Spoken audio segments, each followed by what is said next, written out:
É isso, gente. O continente europeu acordou diferente nesta sexta-feira. A população do Reino Unido optou por sair da União Europeia. A gente conversa agora ao vivo com a Ana Carolina Bar, correspondente em Londres. Ana, bom dia para você. Agora 9 e pouquinho da manhã aí em Londres, né?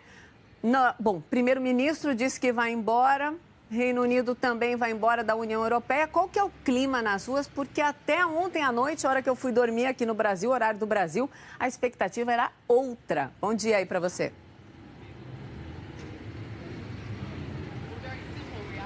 Exatamente, Mona Lisa. Bom dia para você, bom dia a todos. A expectativa era outra, tudo se inverteu e o Reino Unido amanheceu com essa notícia. E o primeiro-ministro britânico, David Cameron, que defendeu a permanência do país na União Europeia com toda a sua força, ele renunciou ao cargo. Ele diz que ama o país, que acredita sim na força do Reino Unido, mas que não pode ser mais o capitão daqui por diante. Ele vai continuar no comando nos próximos meses e espera que um novo primeiro-ministro seja escolhido até outubro. Na semana que vem tem uma reunião da União Europeia, uma reunião que já estava marcada, e nessa ocasião o Cameron vai comunicar oficialmente a decisão dos eleitores britânicos e a dele de sair de cena. É um cenário de muita incerteza. O primeiro-ministro tentou acalmar os ânimos, lembrando que nada acontece imediatamente, nada vai acontecer com o comércio ou com a circunstância dos europeus que vivem aqui no Reino Unido e também dos britânicos que vivem no continente. Foi uma noite muito tensa de apuração, porque como você disse, Mona Lisa, ontem à noite, assim que as urnas fecharam, saiu uma pesquisa respeitadíssima apontando que o Reino Unido ficaria na União Europeia e horas depois tudo se inverteu. 52% dos eleitores britânicos optaram pela saída e isso provocou um racha interno no Reino Unido. A Irlanda do Norte e a Escócia, que votaram pela permanência no bloco, já adiantaram que pretendem convocar um referendo interno sobre essa aliança com os ingleses. E é claro que o impacto no mercado financeiro foi imediato. As bolsas europeias abriram agora há pouco, todas em baixa, e daqui a pouco a gente volta com mais notícias e sobre esse dia histórico aqui na Europa. Mona Lisa. Sim, Ana, mas deixando muito claro que o parlamento tem que respaldar essa decisão, né? Consequências imediatas não estão já, a não ser para o mercado financeiro, deixando isso bem claro, né?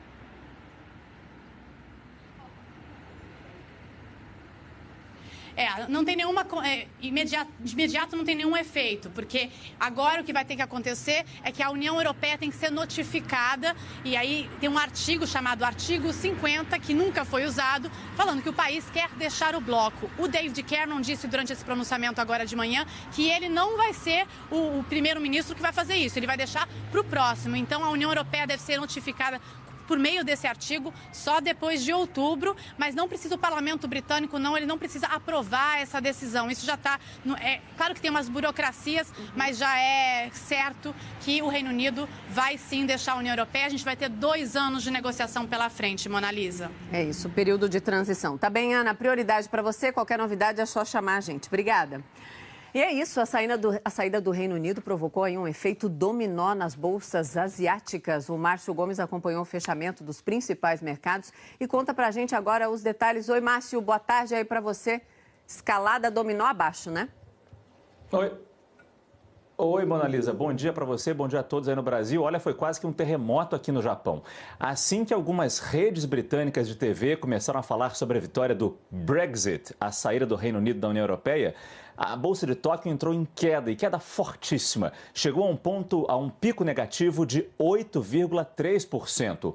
O colapso do índice Nikkei também foi reforçado com a queda do euro e do dólar em relação ao iene.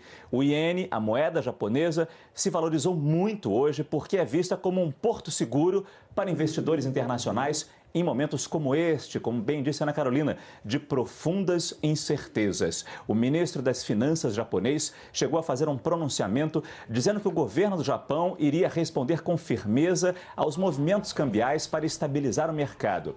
As bolsas chinesas também fecharam dia em baixa. Hong Kong em queda de 5% e Xangai caiu quase 1%.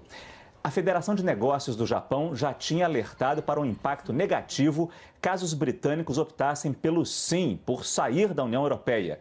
Mais de 1.000 empresas japonesas atuam na Grã-Bretanha e têm o país como base para as movimentações dentro da zona do euro. Elas empregam cerca de 140 mil pessoas que agora têm um destino incerto, como toda a economia mundial, a gente pode dizer, Mona Lisa. Sim, até a nossa economia, porque ontem toda a reação que aconteceu na economia brasileira foi numa expectativa contrária, como eu falei com a Ana agora há pouco, e hoje então a expectativa aqui é enorme também, porque essa é a característica do mundo globalizado, né? Estamos todos sensíveis ao que acontece em qualquer parte do mundo. Márcio, obrigada, é isso. Qualquer novidade, chama a gente, prioridade total para vocês. Obrigada. O assunto do dia agora, a gente volta a falar da reviravolta e política que a União Europeia enfrenta. A gente já mostrou, né, que o Reino Unido escolheu sair do bloco europeu, gente. E hoje pela manhã, mais uma consequência desse resultado, tá? O primeiro-ministro David Cameron renunciou. Essas duas decisões provocaram uma onda de incertezas. Quem tem mais detalhes é a correspondente Bianca Rotier, que está em Genebra, na Suíça. Oi, Bianca, bom dia aí para você. Já tem uma reação dos países europeus, apontamentos mais expressivos?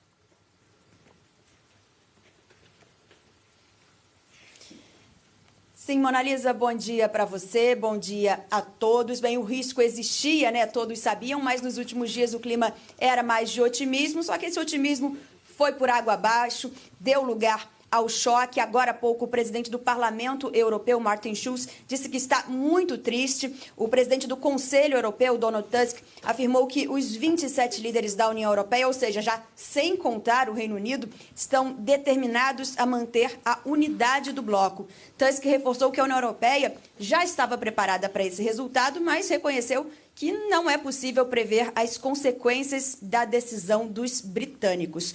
O presidente francês François Hollande e a primeira-ministra alemã Angela Merkel se falaram agora há pouco pelo telefone, mas ainda não se pronunciaram publicamente. Mas já houve uma série de reações. O primeiro-ministro sueco, Stefan Löfven, disse que o resultado do referendo no Reino Unido é um alerta para a União Europeia que deve responder às novas expectativas. O premier espanhol, Mariano Rajoy, também afirmou que a decisão dos britânicos mostra que a União Europeia precisa passar por uma reforma, mas disse acreditar que o bloco vai sim sobreviver. O primeiro-ministro italiano Matteo Renzi seguiu o mesmo caminho, pediu que a União Europeia entenda o recado e mude.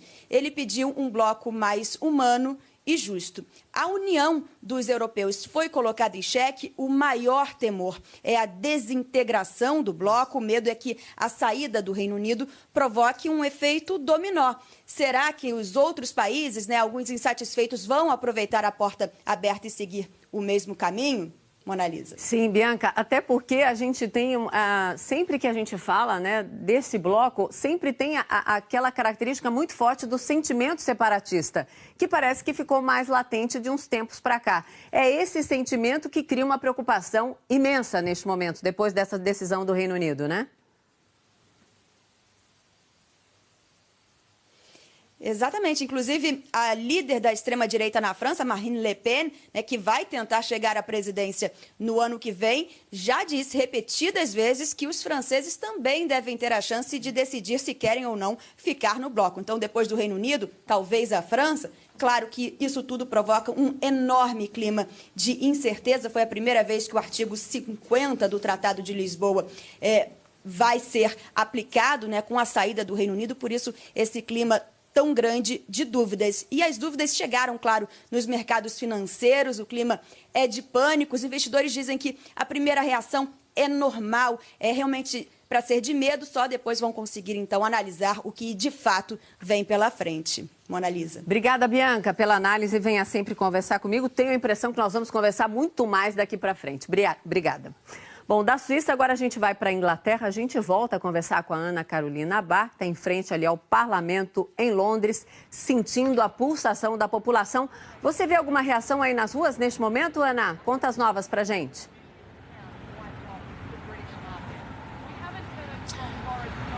Bom, aqui do ponto que a gente está, o que mais tem aqui é jornalista, mais do que ontem, Mona Lisa, e uma incerteza completa, né? A gente viu a renúncia do primeiro-ministro britânico David Cameron logo cedo e agora os olhos se voltam para o outro lado. para aqueles que defenderam a saída do país da União Europeia. O líder do UKIP, que é o partido de extrema-direita, Nigel Farage, ele diz que hoje é o dia da independência.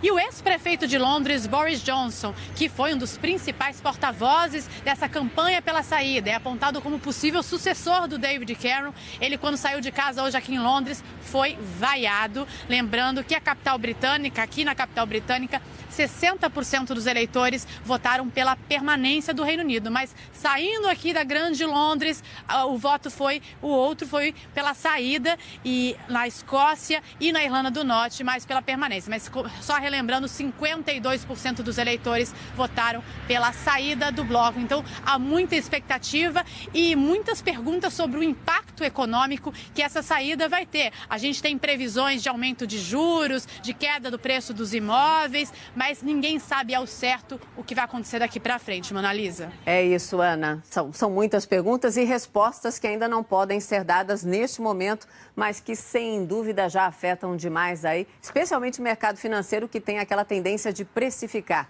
de ver adiante. Obrigada, Ana, pela sua participação. Foi ótimo tê-la aí. Muito obrigada a todos vocês que pularam cedinho aqui para participar do Hora 1. Muito obrigada.